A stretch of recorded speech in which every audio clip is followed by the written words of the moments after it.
Olá, bom dia. Olá, pessoal, bom dia. Você está assistindo ao Visual, Um programa acessível da TV Brasil. Direto do Rio de Janeiro, o Visual começa agora.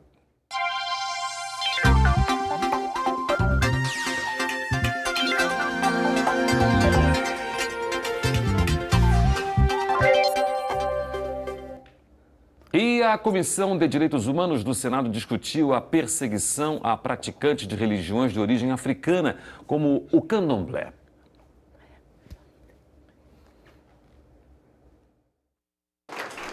O debate teve a participação de representantes de religiões de matriz africana da Bahia, do Distrito Federal e do Rio de Janeiro. A audiência foi motivada por casos de violência recentes. No Distrito Federal, 2 terreiros de candomblé foram incendiados nesse fim de semana. Em outro terreiro, usaram um carro para derrubar um portão. Ninguém se feriu e ninguém foi preso. O terreiro do Babalorixá Babazinho foi um dos incendiados. Por 2 vezes aconteceu. A primeira vez entraram e quebraram o nosso sagrado.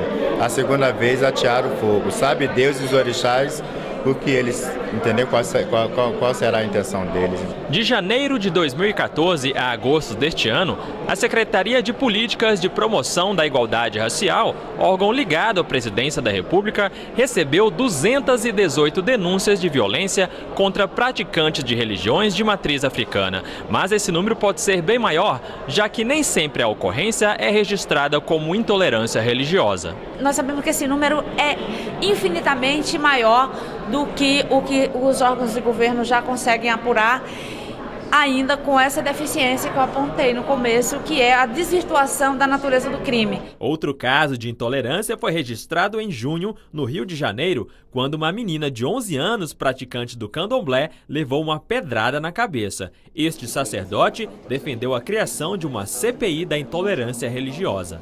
A ação mesmo, propriamente dita, ainda não está sendo tomada. Por isso que a gente precisa, inclusive, de pedir uma CPI para que isso seja tomado, esse caso seja realmente levado a sério. Se faz CPI nessa casa para tudo, e muitas CPIs que terminam em pizza, por que não fazer uma CPI com a gravidade de respeitar a questão espiritual de cada um? E apesar da Lei de Diretrizes e Bases da Educação determinar o ensino religioso nas escolas, ainda existem muitos casos de intolerância religiosa. Veja o caso de Petrolina, em Pernambuco. O candomblé é uma religião que, como qualquer outra religião, essa religião é um estilo de vida que qualquer pessoa ou qualquer tipo de pessoa pode escolher segui-la. Não é uma religião que todo mundo fala que é do diabo, não, porque se Deus aceitou aqui na terra, é de Deus. Essa voz é de Jennifer, de 13 anos e filha de santo. Ela tem 5 irmãos, todos frequentam o candomblé e têm um problema em comum: o medo de assumir a religião. Mesmo à vontade com os rituais, nenhum deles aceitou falar com a nossa equipe. Por motivo, as crianças temem que os colegas da escola saibam que elas pertencem ao candomblé e passem a ser alvo de preconceito como a irmã foi. Eu sofri muito bullying na escola. Quando eu cortei o cabelo, eu tinha que ir com chapéu, porque eu tinha medo do que as pessoas iam falar sobre ao meu respeito.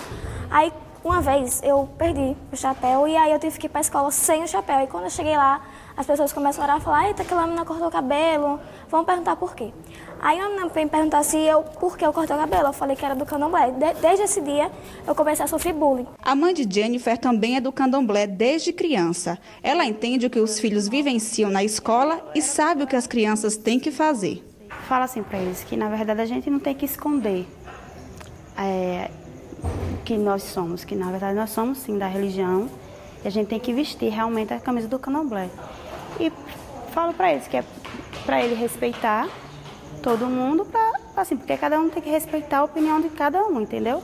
E a gente procura respeitar o espaço de cada um e a gente gosta, eu gostaria também que as pessoas respeitassem o espaço dele. Dados da Relatoria Nacional para o Direito Humano à Educação comprovam que as religiões africanas são o principal alvo de intolerância religiosa e as situações mais graves estão nas escolas públicas brasileiras. A pesquisa constatou também que o preconceito se manifesta em casos de violência física, humilhação e isolamento social de estudantes. É o caso de alguns meninos e meninas que frequentam esse terreiro no bairro Dom Avelar, em Petrolina. Aqui, alguns já participam dos rituais, outros apenas admiram.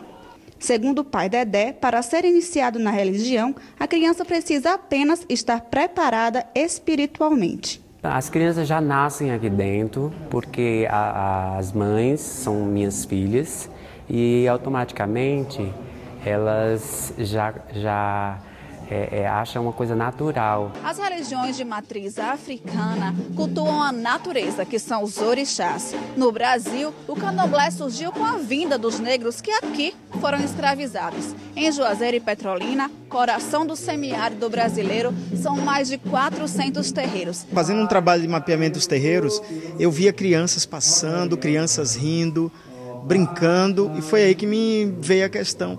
Como é que está a questão das crianças nos terreiros? Porque na escola eu tenho visto coisas horríveis. Eu vi um relato de uma criança que queria tirar o coração porque era negra, porque era do candomblé, e aí eu comecei a escutar essas crianças, qual é o sentido delas estarem aqui. A Constituição Brasileira de 88 garante ao cidadão liberdade de crença. Por isso, o Brasil é considerado uma nação laica. Qualquer indivíduo que queira coagir a religião do outro para impor a sua está cometendo crime de intolerância religiosa. Na sua opinião, o que é que falta para as pessoas serem menos preconceituosas? Compreensão. Se elas fossem mais compreensivas, a vida seria mais fácil. Acompanhe agora as notícias do mundo desta semana. E a gente começa mostrando o terremoto no Chile. O abalo foi sentido em outros países como a Argentina e até o Brasil.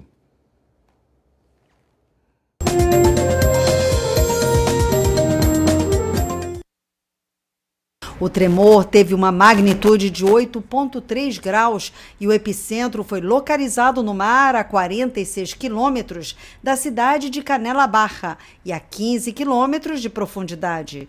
Foi quase tão forte quanto aquele de 2010, que foi seguido por um tsunami e matou 500 pessoas. Por sorte, dessa vez, o susto foi muito maior do que as previsões de catástrofe. Mesmo assim, casas foram destruídas na região central do país, atingida também por tremores secundários. Imagens do momento do tremor mostram pânico no aeroporto de Santiago.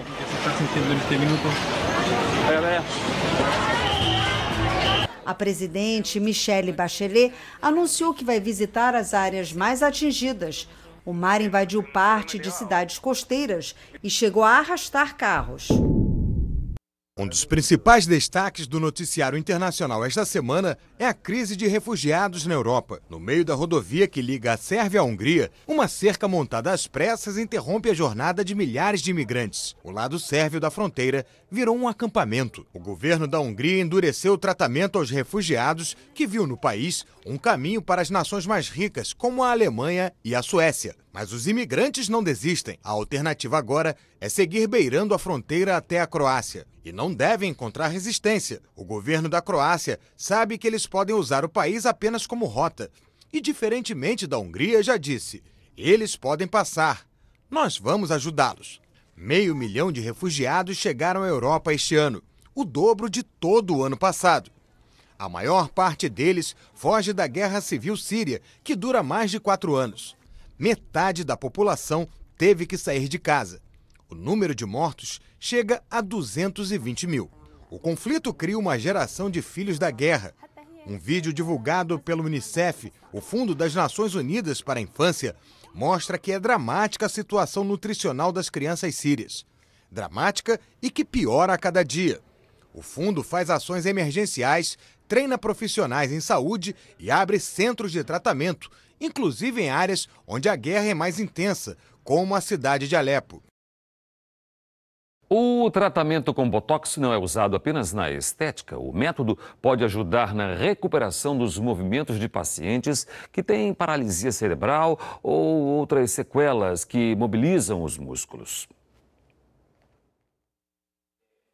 Especialista em reabilitação pediátrica, o médico espanhol Samuel Inácio Pascoal é uma das referências mundiais no tratamento com toxina botulínica. A substância é usada em pacientes que perderam os movimentos por rigidez muscular. O médico diz que ela relaxa o músculo e, por isso, ajuda na melhora dos movimentos. O resultado é magnífico. Aline teve paralisia cerebral logo aos 10 meses de idade, em Apucarana, onde morava com a família. A doença dificultou a mobilidade, provocando a rigidez da musculatura nos membros inferiores. Agora, a estudante tem 23 anos e vive em Curitiba. A cada 6 meses, ela faz aplicações de botox na perna direita. Antes, era nas duas. O tratamento já dura 15 anos e foi a salvação para a jovem. Eu fiquei mais independente, ando aqui sozinha, vou pro colégio, volto. Agora eu não dependo mais da minha mãe. Melhorou bem mais, ela anda melhor, não cai tanto. Tudo nela mudou bastante. Edilson é ortopedista e trabalha com medicamento. Ele diz que o botox é eficiente em alguns casos, mas precisa estar aliado a outros produtos. Depois que aplicada, ele necessita que faça essa reabilitação, que compõe-se aí de terapias, uso às vezes de órteses, a própria orientação da família para que trabalhe essa criança em casa para você ter o melhor efeito possível com esse tratamento. E o Visual termina aqui. Muito obrigada pela companhia. Tchau. A gente volta segunda-feira às 8 em ponto. Tchau para você.